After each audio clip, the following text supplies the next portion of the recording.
Hi guys! Magandang gabi! Welcome back dito sa Gandara sa YouTube channel. Kamusta po kayo? Ako'y nandito na naman po muli. Mambubulahaw na naman sa inyo ngayong gabing ito upang maghatid ng latest update and fresh happenings patungkol kina Kim Chiu and Paolo Avellino. Siyempre, another day, another balita na naman ang ating pag-uusapan. Pero bago po ang lahat ng yan, sa mga di pa nakaka-subscribe sa ating channel, i-click nyo na po yung subscribe button at notification bell natin na nariyan sa baba. Lalo na kung araw-araw ay talagang nag-aabang po kayo ng ayuda. Gusto nyong malaman ano ba ang mga bagong update kina Kim and Paolo. Ayan, may bago ba silang event na dapat abangan? May mga paayuda ba ang Kim Pao? Ayan, para maging updated ka at ma-notify pag may bago akong chika, i-click mo na yung subscribe button. Idamay na rin ang notification bell. Anyway, bago tayo mag-start sa ating pong balitaan, narito ang ilan po sa mga comment na napili kong basahin ngayong gabi bilang pasasalamat sa mga walang sawa pong nakasuporta sa ating daily updates. Ang first commenter natin ngayong gabi ay si Ma'am Rosemary Chano. Naku Ma'am Rosemary, shout out sa'yo. At magandarang gabi. Kamusta kayo, China? Sabi niya, grabe naman kayo. Siyempre, artista sila at mag-asawa role nila. Para sa akin, nire-respeto pa rin ni Paolo si Kim kasi kahit mag-asawa role nila, wala silang torrid kissing scenes ni Sophia. Baka solid. Torrid kissing scene ni Sophia. At kung may halikan man, si Sophia lang ang humalik kay Pao. Walang reaction si Pao. Dampi lang yun. Hindi tulad kay Kim at Paolo. Ano ibig niya sabihin doon na pag kay Kim, si Paolo ninanam naman bawat halik? Uy, grabe kayo. Nakakakilig naman. Big issue na. Kargahin sa kama. Siyempre, kinarga niya kasi hindi na makalakad at sobrahan sa droga. Ano nga namang si Kim ang magkarga? Sa script din kasi yan. Napaka-uwi naman. Si Kim din, meron din sila ni Sam, although walang halikan, pero sweet din ang role nila doon. Sa ginawa nyo, parang basher na rin kayo. Ang dali nyong maniwala sa mga bashers na iniintriga na may gusto si Pao kay Sophia. Meron ding may gusto din kay Angelina. Kahit sino-sino na lang babaeng idinidikit nyo kay Pao. Sa tingin nyo, hindi nasasaktan si Kim tuwing naniniwala kayo sa mga bashers? Huwag masyadong OA mga Kimers. Kasi kami mga Kim Pao, solid kami. Nako, ayun na nga. Naku, buti na banggit nyo yan, Ma'am Rosemary Chano, tungkol sa ang bilis nilang magalit kay Paolo o kaya kay Kim. Basta may marinig lang po sila sa mga bashers. Totoo, parang basher na rin po tuloy sila. Kasi kung makapagreklamo, wagas, kung magalit kay Paolo Avellino at kay Kim, kala mo naman napakalaki ng pagkakamalig na gawa ni Paolo na parang bawal magkamali ang Kim Pao. Na dapat kung ano lang ang gustong gawin ng fans, yun lang ang kanilang gagawin. Parang gusto nilang ikahon ang Kim Pao, gawing robot, gawing puppet nila, na ano man yung sabihin lang nila, yun lang ang gagawin ng Kim Pao, 'di ba? Ayun, parang toxic. That's the right term for them. Ang toxic, nakakasakal. Yung ganong klaseng fans na hindi marunong rumispeto, hindi marunong umintindi, hindi, parang walang pagmamahal sa Kim Pao ba, sarili lang ang iniisip. Naku, buti na sabi niya yun, Ma'am Rosemary Chano. Hindi lang sa pagiging OA yun eh. Anyway, about naman sa, ayun nga, paghalik ni Paolo kay Sophia na ini-issue, na kinakagalit nila. Nako, mas lalo po ata na magagalit at iinit ang ulo nila kapag si Kimi may kahalikan din mong iba sa scene. Ano po, buti na nga lang at wala. Anyway, dumako naman tayo ngayon sa comment po ni Ma'am Yoli Garcia. Magandang gabi po sa inyo at shout out. Ang dami ninyong alibay. Gusto lang ninyong kumita ang world tour. ninyo. Minsan kaartehan na naartehan na ako sa inyo, niloloko nyo ang mga fans nyo, puro kilig na lang kayo. Ay di mas lalo naman po ata kayo may inis kung walang kilig, di ba?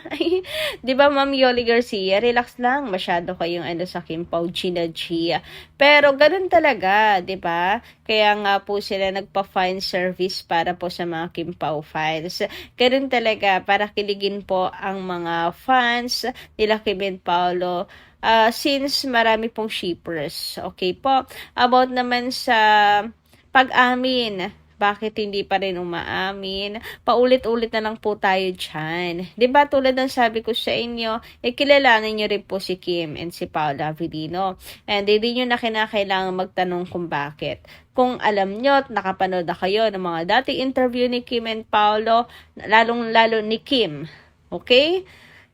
Alam nyo na yung kasagutan. Diba? Parang may pa-advance na nga si Kim Chiu. Talagang yun yung personality niya. Kaya, hindi kayo tunay na Kim Pao kung ganyan lagi yung mindset nyo. Ay, iinis kayo kina Kim and Paolo kasi masyado kayong nagmamadali. Kung mahal nyo sina Kim and Paolo, okay, at marerespetuhin po ninyo ang kanilang desisyon. Tulad ng sabi ko, dati na pong manood kasi kayo ng interview ni Kim para mag-guess yung sinasabi ko, no? Kasi paulit-ulit na lang, ayoko nang banggitin pa kung bakit. Hulaan nyo na lang. At kung nahulaan nyo, di ibig sabihin, Kim Pao fan talaga kayo at mahal nyo si Chinita Princess. And kung wala naman kayo idea sa sinasabi ko, ibig sabihin lang nun, ano pa, kumbaga ay, nakikisaw-saw lang po kayo sa Kim Pao. Nakikisaw-saw, salin pusa yan. Samantala, ayun naman sa comment po ni Ma'am Annalyn Hiccup, good evening Gandara, Kim Pao lang, sapat na. Saan na naman galing ang kwento? Ni trabaho nila yan. Diyos ko po naman, lahat na lang talaga may issue. Sa inyo, matagal ang tapos ang Dialipay, move on na rin kayo. Manood na lang tayo. Malayo na ang narating ng Kim Pao. Huwag tayong pabalik-balik. Ayun, para sa mga stress po kay Sofia. Paano kasi nagkaganyan lang po yung ilang Kim Pao fans mula nung mayroon pong bashers na kumbaga ay tinutulak si Paolo kay Sofia at sinasabing ganun nga, si Paolo daw may gusto kay Sofia. Ayun, naglabasan na. Yung iba nawiwindang na po. Anyway, dumako naman po tayo dito sa pag-freeze ng eggcell ni Chinita Princess na napag-usapan lately dahil po sa nag-i-interview ni Bella or best friend Bella sa Tito Boy Abunta Fast Talk. Ayan, kung napanood nyo po yun, share ko na rin sa inyo, kaya for sure may idea po kayo doon. So, tungkol naman kay Bella kay Bella yung interview, pero nabanggit nga po si Chinita Princess doon at inamin naman ni Bella na talagang umaksyon si Kimi at nakapag-desisyon na mag-freeze ng egg.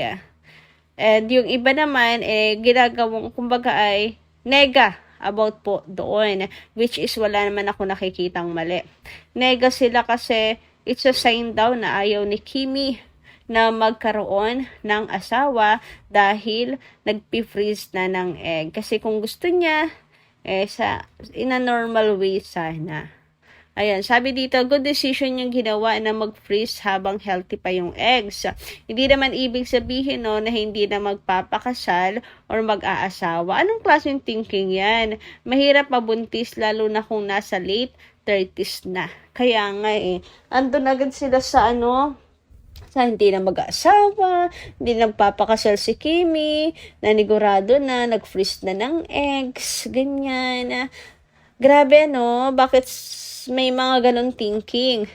Ang positive naman at ang ganda nung ginawa ni Chinita Princess kasi totoo naman po, 'di ba? Sa inyo na rin naman galing na may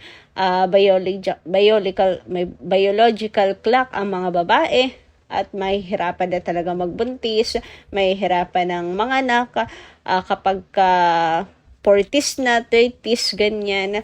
So, tama lang ginawa ni Kim kasi nga, sikat pa siya sa ngayon, baka bawal pa sa kontrata, ganyan.